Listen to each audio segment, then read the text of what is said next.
Otra de las fuerzas que actúan sobre el aire es la fuerza de fricción. La fuerza de fricción es la tercera fuerza principal que afecta al viento y empieza a actuar cerca de la superficie terrestre, hasta altitudes más o menos de 500 a 1000 metros, dependiendo del nivel de rugosidad que haya en el terreno. A esta altura se le llama altura gradiente o capa límite. En muchas ocasiones la capa límite se puede interpretar como que es este límite o en ocasiones se habla de toda esta zona como la capa límite o la zona límite de influencia de la fuerza de fricción. Aquí vemos en este ejemplo como si el aire no tuviera la fuerza de fricción arriba de la capa límite, pues viene con velocidad constante en una cierta dirección. Sabemos que en una dirección que depende de si estamos hablando de un viento geostrófico sería paralelo a las isobaras, pero conforme se va acercando a una superficie que tiene cierta rugosidad, como pudiera ser una ciudad, por ejemplo, con sus edificios, etcétera, pues la velocidad del viento se ve refrenada precisamente por las turbulencias que se generan del contacto del aire o del viento con esta superficie rugosa. Entonces toda esta zona es una zona de descenso de velocidad.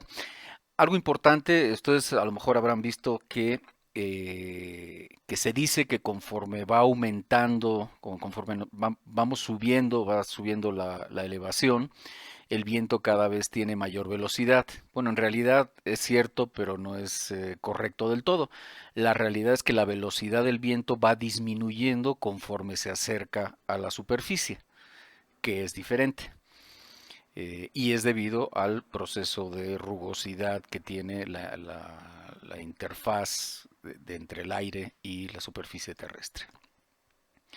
Por encima de la capa límite, pues la fricción no influye en el viento y entonces nada más actúan la fuerza de Coriolis y la del gradiente de presión, que se encuentran balanceadas y crean, como habíamos visto, el viento geostrófico que sopla en paralelo a las isobaras. Por debajo de la capa límite empieza a actuar la fricción, además de las dos que habíamos mencionado.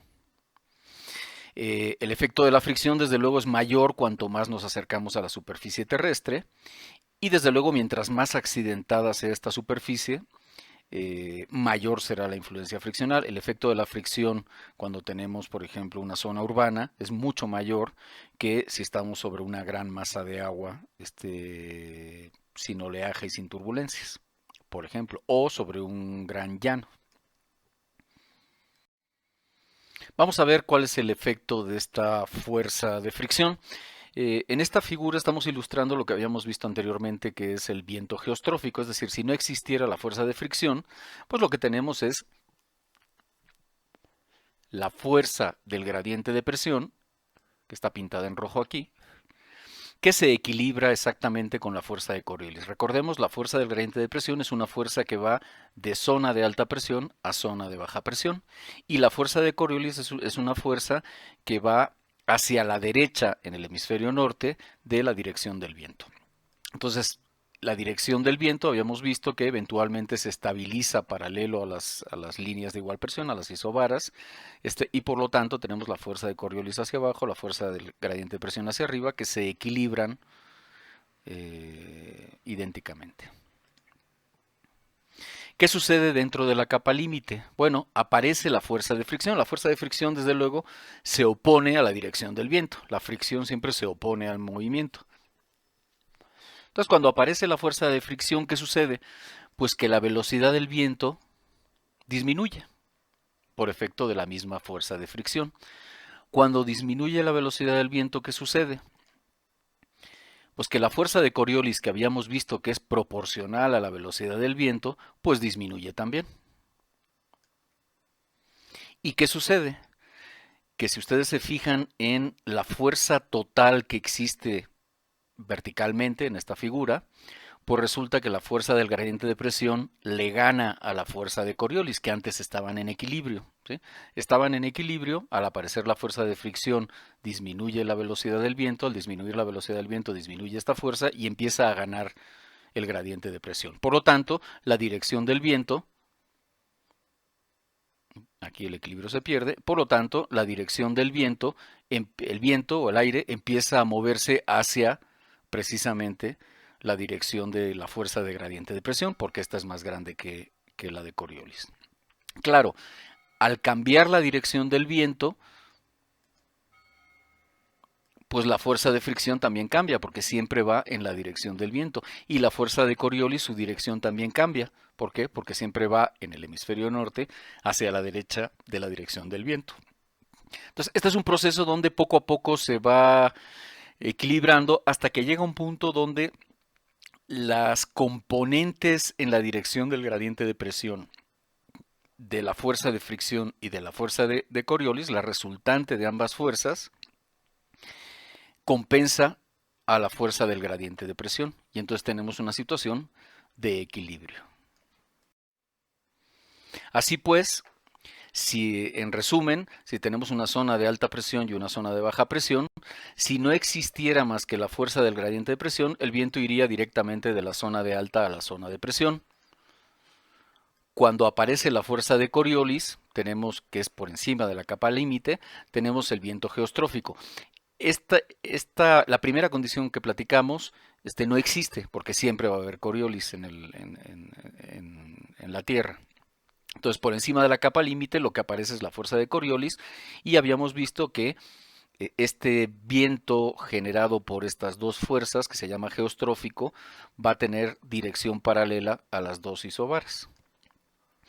Cuando aparece la fuerza de fricción, lo que tenemos es que la velocidad del viento de nuevo cambia su dirección, pero cambia la dirección levemente hacia la zona de baja presión, ¿sí? Entonces, si no existiera Coriolis ni fricción, el viento iría directamente de alta a baja presión. Si no existiera fricción, el viento iría paralelo, que es lo que sucede en capas altas de la atmósfera. El viento va en paralelo a las isobaras. Y dentro de la capa límite lo que tenemos es que en el hemisferio norte el viento tiene la dirección paralelo a las isobaras, pero un poco inclinada hacia la zona de baja presión. ¿Qué sucede dentro de la capa límite cuando estamos en el hemisferio sur? Bueno, esta va a ser una tarea de ustedes, que me digan qué sucede, si el viento se dirige a la zona de baja presión o a la zona de alta presión o hacia dónde va.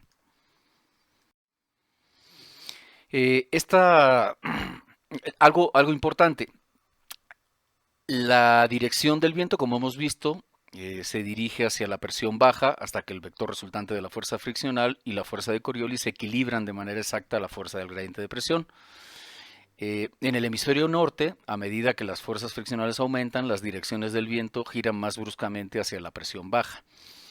Desde luego, cuanto más nos acercamos a la superficie terrestre, más grande es la fricción, por lo tanto, más efecto sobre la dirección del viento vamos a tener. Y esto lo que genera es que dependiendo de la elevación que tengamos dentro de la capa límite, la dirección del viento cambia. Es decir, mientras vamos acercándonos a la superficie terrestre, no solo la magnitud de la velocidad del viento disminuye, sino también la dirección del viento cambia.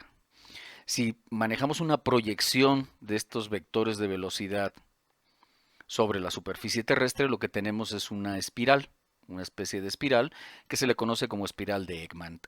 La espiral de Ekman se usa más bien para procesos de corrientes marinas, pero es un fenómeno parecido. A final de cuentas estamos hablando de un líquido, un fluido, un gas, con el viento. El giro total entre la superficie y la altura gradiente, es decir, el giro total que tenemos desde zonas cercanas a la superficie al viento geostrófico, es más o menos de unos 30 grados. ¿Sí? Este ángulo es más o menos de unos 30 grados. Esto, desde luego, si no es un edificio, un rascacielos enorme, pues esta variación en el ángulo no afecta generalmente a los edificios o edificaciones que tengamos. Aquí vienen las 4 siguientes tareas. La cuarta tarea es ¿por qué las zonas de alta presión y de baja presión están asociadas a masas de aire frío y caliente respectivamente? tienen que contestar esta pregunta. La tarea 5 es, en las cercanías de la superficie terrestre del hemisferio austral, del hemisferio sur, ¿el vector de velocidad de viento se inclina hacia la zona de baja presión o hacia la de alta presión? Justifique su respuesta. Hemos visto lo que sucede en el hemisferio norte, en el hemisferio boreal. Ahora ustedes tienen que deducir o ver si hacia dónde se dirige y desde luego justificando. Y la tarea 6 es, bueno, todos hemos oído que pues cuando jalamos la palanca del inodoro, pues se genera un remolino y ese remolino pues puede ir en sentido de las manecillas del reloj o en sentido contrario de las manecillas del reloj. ¿La fuerza de Coriolis influye en esto? Es decir, el sentido que tenemos en el giro del desagüe de un recipiente con agua está determinado por el efecto de Coriolis o no. Y justifique esa respuesta. Estas son las 3 tareas que tienen para la próxima clase. Bueno, de mañana en 8, pues.